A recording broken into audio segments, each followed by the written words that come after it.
श्री स्वाय नमस्तुभ्यम। गोपित शिव महापुराण की कथा जो छत्तीसगढ़ में चल रही है, आज छठे दिन की कथा पूर्ण हो गई, जिसमें गुरुजी ने बहुत ही महत्वपूर्ण जानकारी दी है। तो बढ़ते पहले जानकारी की ओर, गुरुजी ने कहा, महादेव को रिझाने के लिए आपकी धन दौलत की जरूरत नहीं। एक लोटा जल भी आपके पास नहीं है तो 2 बूंद जल भी यदि आप दिल से महादेव को चढ़ाएंगे तो महादेव उसे स्वीकार कर लेंगे। बढ़ते दूसरे जानकारी की ओर, गुरुजी ने कहा, पानी में डूबने वाले को बचाया जा सकता है पर प्याली में डूबने वाले को नहीं बचाया जा सकता।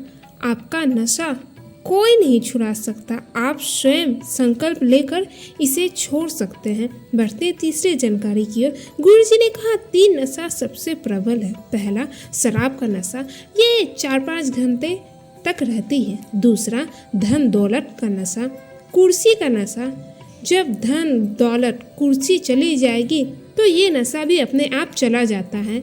तीसरा, ये नशा भगवान की भक्ति का नशा है जो जिंदगी भर नहीं उतरता है। बढ़ते चौथे जानकारी की ओर, रमेश जी ने पत्र लिखा, उन पर बैंक ने झूठा केस बनाकर 2002 में सस्पेंड कर दिया। वो महादेव पर जल चढ़ाना शुरू किए।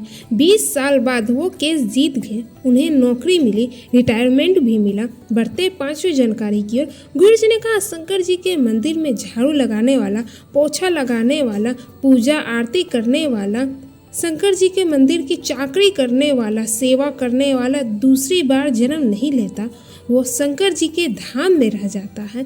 बढ़ते छठे जानकारी की ओर, गुरुजी ने कहा, एक कर्मकांडी ब्राह्मण सारी पूजा अनुष्ठान कराए पर यदि साल में एक बार भी रुद्री पढ़कर शंकर जी का किसी यजमान के यहाँ भूलवश भी अभिषेक करा देता तो वो ब्राह्मण को जीवन में अनेक सुख की अनुभूति हो जाती है, वो सारे दुख उसका समाप्त हो जाता है। बढ़ते 7वीं जानकारी की ओर, गुरुजी ने कहा, अपने मन में रखिए कि ये घर मेरा नहीं, महादेव का है। महादेव रह रहे हैं, महादेव खा रहे हैं, महादेव सो रहे हैं। लोग कहते मुट्ठी बांधे आया है, हाथ पसारे जाएगा। आप ये बात बिल्कुल ना कहें। जितने लोग भी कथा सुनते, शिव जी पर जल चढ़ाते, वो कुछ न कुछ लेकर जरूर जाएगा। आपका कर्म आपके साथ जाएगा।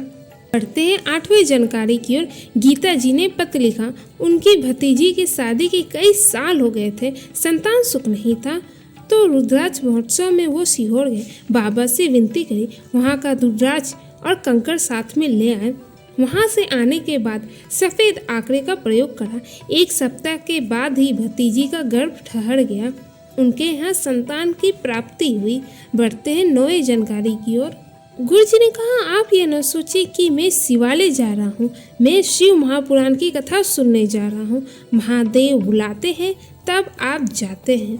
बढ़ते हैं 10वीं जानकारी की ओर, गुरुजी ने कहा, प्रेम में और प्यार में अंतर होता है। प्रेम में त्याग होता है, प्यार में त्याग नहीं होता, उसमें एक दूसरे को मारने को तैयार हो जाते हैं।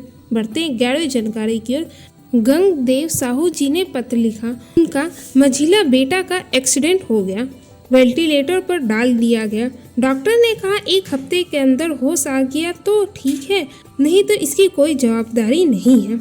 उन्होंने महाशिवरात्रि में अभिषेक कराया, उसकी बेलपत्र बेटे के पास रख दी। 10 दिन हो गए, उसको होश नहीं आया तो उन्होंने शिव जी पर जल चढ़ाकर कपड़ा गीला कर कर मुख पर फेरे। 20 मिनट के बाद शरीर कंपन करने लगा, उसे होश आ गया। उसे होश तो आ गया पर दिमाग काम नहीं कर रहा था तो उन्होंने श्री स्वाय नमस्तुभ्यम जोर जोर से हॉस्पिटल में ही चिल्लाने लगे तो उससे दिमाग काम करने लगा पर पैरालिसिस आ गया था, जिसके कारण उनका हाथ पैर काम नहीं कर रहा था। वो घर ले आए और शिव जी पर चढ़ा जल उसे पिलाते और उसके शरीर पर लगाते। धीरे धीरे वो चलने लगा। वो शिव महापुराण की कथा में आए, गुरुजी ने उसे मंच पर बुलाए। बढ़ते 12वीं जानकारी की ओर, गुरुजी ने उपाय बताए। गुरुजी ने कहा, 1 बेलपत्र, 1 धतूरा, 1 समी पत्र, 1 सफ़ेद पुष्प और 1 गोटा चावल का दाना। अगर आपकी सारी राहें बंद पड़ी है, जिस काम में आप हाथ डालते वो काम नहीं हो रहा, जब दुनिया के लोगों के पास सब सुख आ जाता तब भगवान मुझे सुख देता। भगवान मेरी सुनता ही नहीं है। फसल के बारे में सोचता तो फसल नहीं आती, काम के बारे में सोचता तो काम नहीं होता। कुछ न कुछ जिंदगी में टेंशन है। तो प्रत्येक मास शिवरात्रि आती तो किसी भी शिवरात्रि में किसी भी समय इन सभी सामग्री को हाथ में लेकर त्रिपुरारी का नाम का स्मरण करके अपने मन की बात कहें, शिवलिंग पर समर्पित कर दे तो ये निश्चितता है राहें अपने आप खुलना प्रारंभ हो जाती है, कार्य में सफलता मिलती है। गुरुजी ने कहा हमारे सामने जो विघ्न आती है उसे समाप्त कर वो त्रिपुरारी है। बढ़ते हैं 13वीं जानकारी की ओर। गुरुजी ने कहा आप चाहते आने वाले सोमवार से पशुपति व्रत करूंगी या किसी काम को पूरा होने के लिए पशुपति व्रत का संकल्प लेना चाहते हैं तो उसके लिए एक सफ़ेद पुष्प, एक चावल का दाना हाथ में लेकर संकल्प ले, अपनी कामना कहें और अशोक सुंदरी की जगह पर समर्पित कर दे। गुरुजी ने कहा व्रत जब आएगा तब आएगा, बाबा आगे ही आपके कल्याण कर देंगे, आपकी मनोकामना पूर्ण कर देंगे। बढ़ते 14वीं जानकारी की ओर। गुरुजी ने कहा 17 से 21 तारीख को नागपुर में कथा होगी जिसका समय 2 से 5 बजे तक रहेगा। 26 तारीख से अहमदाबाद में कथा होगी और 3 नवंबर से 9 नवंबर तक मथुरा में कथा होगी जिसका समय 2 से 5 बजे तक रहेगा। ये थी आज की कथा की मुख्य बातें। उम्मीद करते हैं आपको ये वीडियो पसंद आई होगी। तो पसंद आए तो वीडियो को लाइक और चैनल को सब्सक्राइब जरूर करें। हर हर महादेव।